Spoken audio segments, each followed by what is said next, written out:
Hi, this is Chatterboxing. I'm Sean, and I want to talk in this video about the Kell Brook fight from the other night and about where he potentially goes from here. Now, obviously, it was a couple of days ago. I was ill over the weekend, so I didn't really get a chance to make it. I'm doing it now because I want to give my take on it. Overall, I thought it was a pretty good performance. I thought offensively it was decent. Defensively, not the best, to be honest. But considering the amount of time he'd been out of the ring, I thought he looked pretty good. I think the opponent was decent. I mean, I'm not going to hype him up as some kind of world beater or anything like that, but he definitely posed a few challenges in there, mainly in the sense that, first of all, he's quite awkward. So his defensive style was not the easiest to get through because he was very active with his upper body movement, head movement. He was ducking down quite a lot. So it wasn't an easy target, and it wasn't particularly conventional. And as I say, he was quite active with it. So he wasn't really in one place for Kell Brook to just tee off on him. So he had to work to land his punches. And I think he did that quite well. I think he looked sharp, looked precise, which is good. Also, the opponent was big, strong, very game and tough, and fair play to him. He took some real licks in there. And every time he got hit, every time Kell Brook started putting it on him, really, putting punches together, he would come out swinging. And so he had to be careful in there. It wasn't someone you could just take the piss with and just walk straight through him. So I think it was a pretty well chosen opponent at this stage, all things considered. Now, defensively, I think Kell Brook looked a bit off. He got caught quite a few times. Now, some of that has to do with the recklessness, or the kind of reckless, unorthodox style of the opponent, who Deluca, who would, as I say, come out swinging every time he was in trouble. But he was, ducking down, throwing sort of up jabs to the body, trying to put combinations together. So he was throwing a lot at Kell Brook. And Kell Brook, he is quite upright. He's not one to, really kind of duck down too much and slip that many. So he was getting caught quite a lot. But I think that's obviously a lot to do with the sharpness. The reflexes weren't quite what you'd, well, they are what you'd expect after that amount of layoff. So I'll put it mainly down to that. I'd like to see an improvement in that in the next one, because although he did look quite strong, Deluca, he didn't have that much snap in his punches. So, Kell Brook took some punches, but he didn't really take any really big punches that would really, put him off what he was trying to do. So, that may have had something to do with it. He may have just felt, well, I don't really have that much coming back at me, so I can just, walk through some of these. But really, the offensive performance of Kell Brook was what I was impressed with, and I think what he was really going for. Now, obviously, his last fight was quite uninspiring, and then he fought, obviously lost to Kell Brook and lost to Errol Spence and Golovkin back to back. So he's kind of got a point to prove. So after all that time against an opponent that no one really knew who he was, I think he was going in there trying to put a performance on. Well, I don't think he was. I mean, he made that very clear. That was what he was trying to do. So, I think he did that. And the stoppage was quite spectacular, to do him with a jab. It kind of similar to the Kovalev-Yard fight. I think there was exhaustion played a big part in the fact that Deluca went down. But still, it was a solid punch. It definitely knocked him off balance. But in terms of him staying down, not really being able to get back up, I think that was an accumulation of, because Brook was, beating him up in there really for most of the fight. So yeah, I'm definitely quite happy with that as a return fight after all that time. I don't know what the plan will be for him now. Now, he's saying that he wants to be very active. I like that. I think it's good that he was at that weight.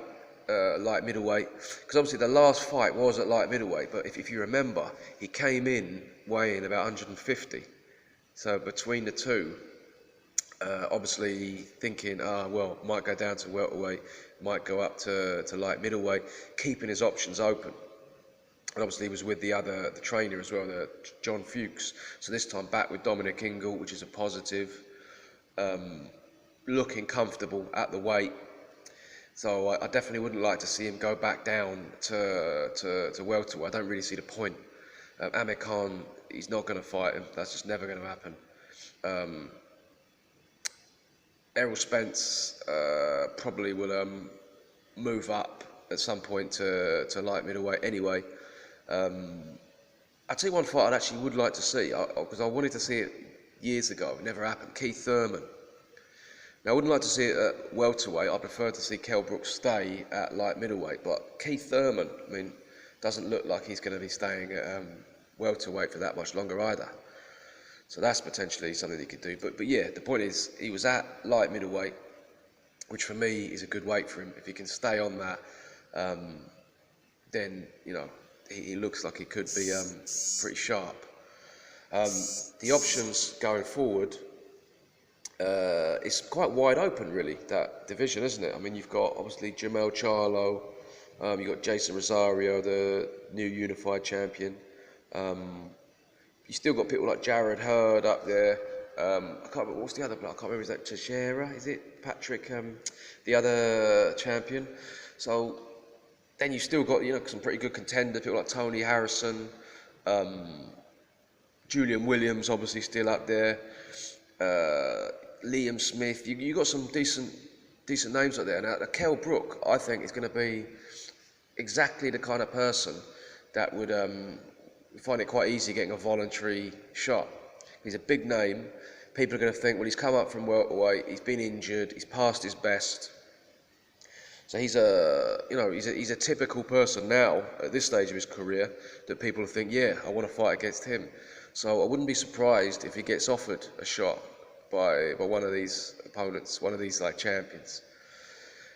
Personally, I'd like to see him have another fight before. I'd like to see him get back in the swing of things. Now, the Liam Smith fight would be a very big fight in England. Risky, because I think that's quite a tough style matchup, really, for Kell Brook. Liam Smith being a pressure fighter, very relentless.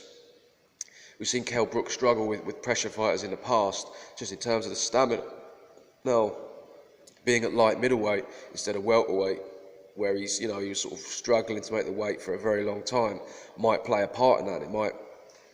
He might have a lot more energy about him in light middleweight, which is another reason why I'd like to see him stay there. So Liam Smith would be a very good test of that, because he's come forward, works the body, very tenacious, very aggressive, and he's going to be on you for the whole 12 rounds. So that's if Kell Brook can fight at a level of the performance he was like pre-Golovkin, then I'd favour him to beat Liam Smith. But if he's not, and because we won't really know how much he's got left until someone really puts it on him, and Liam Smith's exactly the kind of person to do that. So it would be quite risky, in my opinion, fighting Liam Smith before fighting against one of the champions. But if that fight obviously makes financial sense, I mean, as a British fan, I'd like to see it, and it'd be a big fight over here, something that I think we'd all like to see. But if Kell Brook can get an opportunity at a world title first, then I think they'll go with that route. In terms of someone that I wouldn't mind seeing him fight, which I think would be a pretty decent option, would be someone like Sergio Garcia, the bloke who beat Cheeseman. I see he's quite high up in most of the rankings. I underestimated him, to be honest. When I first saw him for Cheeseman, I didn't think he looked that good. He looked very basic to me. But then in the Cheeseman fight, he really impressed me. I thought he's quite a sort of typical European-style boxer, in the sense that he's fit, he does the fundamentals quite well. Nothing too fancy, but like solid, strong, 1-2s, a lot of them.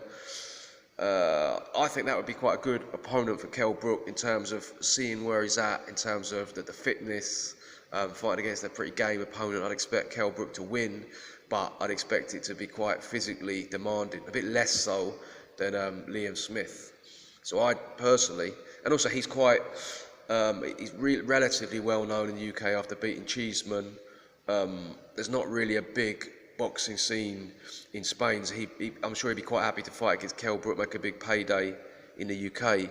So to me, that would make sense if you could make that fight next, to really get some momentum going for Kell Brook, and then from there, look at fighting one of the champions, or if not, then Liam Smith. Yeah, I mean, obviously the Amir Khan fight is never going to happen. It's not particularly interesting, really, I don't think, to anyone anyway. So yeah, I'd like to see him fully focused on light middleweight. And yeah, that's pretty much it. So let me know what you lot think. Thank you very much for watching.